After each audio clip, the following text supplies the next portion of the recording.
All right, fig lovers, this is Ross the Fig Boss. Today we're talking about a classification of figs called Hivernenca. And I wanted to make this tasting review and really just a variety review of this fig here in front of us. This one's called DN Amoros. We're also going to look at some of the other Hivernenca figs that I have that I would classify as a Hivernenca fig. There's the Lampira 1. There's a fig that I have just straight up called Hivernenca. There's also De La Senora Hivernenca, Coldinam Catat. There's Labritcha. There is Can Planetes. There is Verdo Long. There's quite a few figs actually that fall under this category, and it's really, I think, a bit unfortunate because it makes things confusing. And if you guys are looking at any of the variety reviews I've done this year, I'm trying to do as many as I can. You know that there's a lot of names. It can be very confusing. I try to give you guys as much information as possible. And in this particular case, I think there's a severe lack of information out there. So I wanted to make this video in particular to really set the record straight on really what is this fig and the many names that it has. Now, I'm certainly not an expert on this fig, but I have taken steps to try to become more of an expert on it. I have, like I said, acquired about 8 or 9 of these of different names, different varieties that are all rather similar. And they're also very, very good. I wrote an article on the blog about the best tasting figs that I have. And this is among them. And not only is it among them, but years ago when I had really had the first experience with this variety, I told everybody right then and there that this is an incredible variety. It's going to be around for a long time, and it's what I call the Black Madeira killer. And that I thought it was a better choice than Black Madeira. It was basically, at the time, equally as tasty, while also having much better performance in a humid place. And it also ripens around a very similar time. They're both relatively late figs. I actually have learned a lot more about these varieties since I made that post, learning that not only is there quite a few in Spain of the Hivernenca figs by different names, and even a lot of them are even mentioned in Pons' book, Monster at Pons. He has this one here, DN Amoros, in his book. There's also Coldinam Catat in his book, and also I think Moro de Bou is another one, and of course the De La Senora Hivernenca. So I had sort of, at that point, realizing how special the De La Senora Hivernenca is and how amazing it is to Black Madeira, I was like, I got to grow as many of these as I can and try to learn as much as I can about this. Little did I know that I was already acquiring a lot of figs that are very similar to it, and I was already kind of on that journey without even really realizing it. And I think this is the beauty of what you'll learn when you really get in the weeds of these varieties. Some figs, like the Hivernenca figs, have a lot of names. There's so many names for it, and there's so many names for other figs like Hardy Chicago, Celeste, Brown Turkey, Black Mission. You know, these are figs that, for whatever reason, are special to a group of people. In the case of Hardy Chicago, they're very hardy figs. In the case of Brown Turkey, they're good commercial figs, or at least what they think is a good commercial fig. Same thing with Black Mission. The Adriatic figs, there's so many names for the Adriatics. That was a big commercial fig. There's another number of names for even Figo Moro da Caneva, which is another commercial fig. Gris de Saint Jean, there's a ton of names for. The list just goes on and on and on, and there's a lot of irresponsibility as well when it comes to naming them. Not is it just about it's a special fig, but there also has to be a level of irresponsibility. There's also slight differences that you'll find. I mentioned this a lot in other reviews and other things, and I wanted to talk about this before we get into actually showing you these varieties, because this is important. There's another reason why there could be a lot of names for this fig. First off, as I said, it's really tasty. It's a commercial fig. And so it's going to just naturally have a lot of names. It's going to be spread all over the world, and people are just going to name it whatever they want, and it is found all over the world. Really, it's found all over the world. Even the USDA, I believe, is growing this fig and has been growing it for many years, well before a lot of figs were actually imported into the United States. But there's also epigenetic differences. A fig growing in one location will adapt over time to that location and change. There's also mutations that occur, and I find that these mutations are, I think, responsible, in my opinion, for the biggest difference that you'll see in these varieties. And so one Hivernenca is not going to be exactly the same as the other, depending on that mutation and depending on how severe that mutation is. If I take 10 cuttings off of a Hivernenca tree that's somewhere in Spain, and I bring them here in the United States and I propagate all of them, they're not going to be exactly like the mother tree in Spain. Every bud on a fig tree has mutated and is slightly different, in my opinion, than the other buds on a fig tree. It's amazing.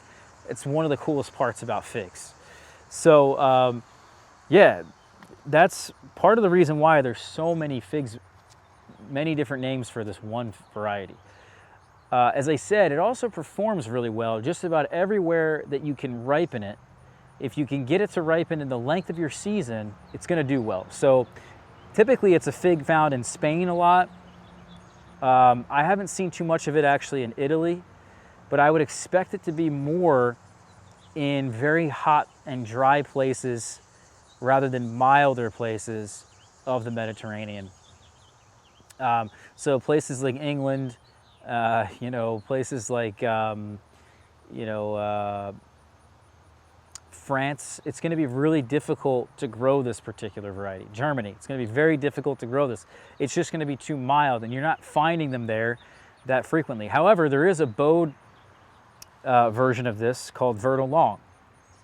So Bode actually has a French nurseryman has a Hivernenca fig in his catalog that he frequently propagates. So yeah, I think they're very special and they deserve to be talked about a lot. And I wanted to just mention this video here and cover all of this. So here's the fig again. There it is there on the tree. 7.5 minutes of me doing that little intro. I'm sorry, guys. But typically what you'll find on this is an elongated fig, has a short stem to it, but an elongated fig nonetheless, pretty much oval shape. And you'll see a lot of cracking on it. That's one of the downsides to this fig. Its only downside, other than maybe ripening late, is that it does crack a lot, and this is very, very distinctive. It's also, by the way, typically quite colorful. I find as these trees mature and as the figs ripen longer on the tree, they become more and more colorful, and they start out as this green yellow color and turn brown, purple, and gray on the outside. And so you have this really nice blush to it. If it's really well ripened and in a great climate, it's typically almost going to be purple on the outside. You may even be fully purple, but typically you'll find them gray and brown and slight and variations of purple in it, mixed in with the undertones of the green and this yellow color. It's also a very, very productive tree in that it produces a fig almost on every node, and the branches are loaded with the fruits. Let me just show you really quickly my Lampira tree. This demonstrates, I think, the productivity very well. This is Lampira 1 from Thierry's collection in France, and you can just see, look at the fruits on in there. It's just a very, very tight node spacing of a lot of production of fruits. And you'll find this on all the branches. There it is again there on the tips of the branches. This branch back here is so heavy with fruit that it's bent down towards the ground and has formed a weeping habit. So depending on I don't really, actually, I haven't seen a variety of the Hivernencas that isn't productive. They're almost so productive sometimes that it slows their growth, and they typically grow slower, although they do have thicker wood to them. So I find that the vigor is good, either average or above average. And so they're good growers and they're good producers, essentially. But you can, of course, have a lot of production that does slow the tree down, especially if it's really hot in the early summer or in the spring. So that's the production. And then the other way to identify this, not just by the figs, the shape is classic. The pulp is going to be red. We'll show you the pulp in a little bit. The colors on the outside and the cracking on the outside, but the leaves. The shape of I can identify this fig very easily now by the leaves, but I really like actually looking, believe it or not, at the unripe figs on the tree. That to me is almost a dead giveaway, but the leaves are a great giveaway as well. And so this is kind of what you're looking for here. Here's one that seems to be a bit more vigorous. The leaf pattern will change to more something like that, but typically this is what I find the most. Let's do that. How about there? And so a lot of it comes up. The leaves come up like that. Here's another one that's quite vigorous. See the difference there in the fingers, but they're typically fat. And this is typically what I see right here. So I don't know how to really describe this exactly, but ingrain this in your mind for a minute. Here's actually another one. This is another classic pattern that I see right there. That's probably perfect as it's going to get. So it's got 3 lobes in the front, 2 in the back. It's unlike any other leaf, really, that I've seen for the most part. Here's Can Planetes over here, which has the same leaf pattern. Now these leaves are just a little bit bigger. This is also, I think, classic as well. How the front 3 lobes sort of come outwards more, and it almost is like the leaves almost form a box, if that makes any sense. They're almost equally outwards as they are going, they're equally widthwise as they are lengthwise. And then we have, I'll show you the leaf pattern in the ground, because the leaf pattern changes very quickly. Almost always is it different when you have them in the ground. And so I have a Lampira 1 that I have planted here. And actually, there is the same leaf pattern right here. This is basically it, even in this very vigorous tree here. And look how high this is at this point. This tree did not survive the winter. I have heard that it actually is supposed to be rather hardy. I have not found that to be the case just yet. There is a, that doesn't get any better right there of that leaf pattern, I think. So that's what we're looking for, I think, when we're trying to identify this. Once you get really good at this, and I just want to stress this point, because you got to know what this fig looks like. It's an amazing fig. It's going to be around for a long time. It's not going anywhere. Undoubtedly, is it in the conversation as one of the best tasting figs. Right there with Black Madeira, right there with the Col de Dames. A lot of people compare this more, though, to a Col de Dame. I've seen it a lot. I find, though, this is almost like a cross between a Col de Dame and a Black Madeira. Somewhere in the middle. It's got a great texture, thick, almost like a Col de Dame, but the flavor is almost more along the lines of an Adriatic, of a Black Madeira, excuse me, which is a lot like an Adriatic. An Adriatic's almost like a baby between the two. Here's more of this cracking, and this is spot on what you're looking for. See at the bottom, there's a lot of cracking down there at the eye, often even circular around the eye. And this is just very, very typical of Hivernenca. So let me bite this here, show you the inside. Actually, I might be able to break it. Yeah. So there's the inside. It's a long one, but I really wanted to discuss this variety for a long period of time. It's very, very good.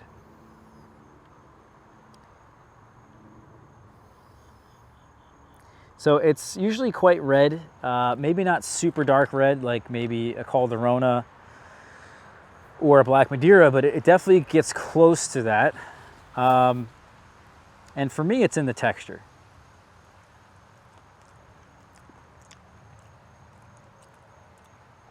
It's really thick like a Col de Dame. It's really nice. And the better these are ripened, the better climate you have, the drier it is, the more berry and Black Madeira flavor you're gonna get. That awesome, exquisite berry flavor. Now, I have only really had so much of that amazing berry flavor so far in De La Senora Hivernenca. I haven't really had it in some of these others just yet. I don't know why that is. It just could be the time, it could be the variety.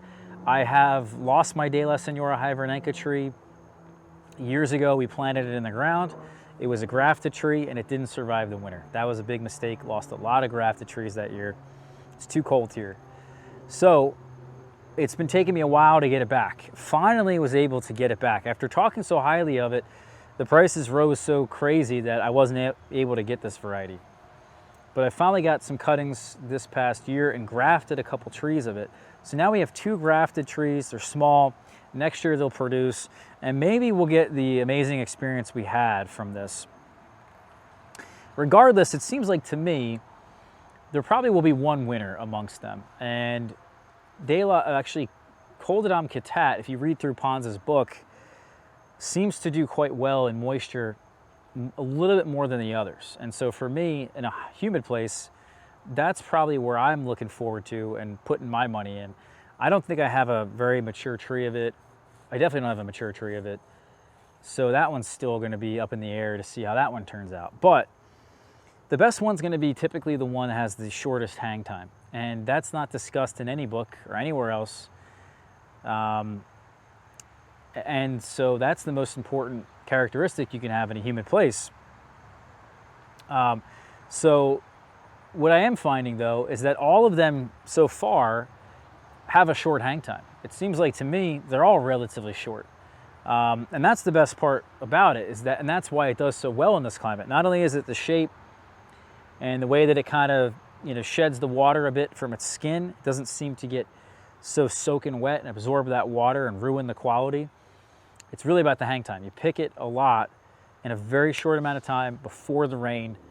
I remember this fig had like a 3 or 4 day hang time of De La Senora Hivernenca, and this particular fig here is also really quick, and all of them have been around that time, 3 or 4 days, which is really nice. We're almost in September.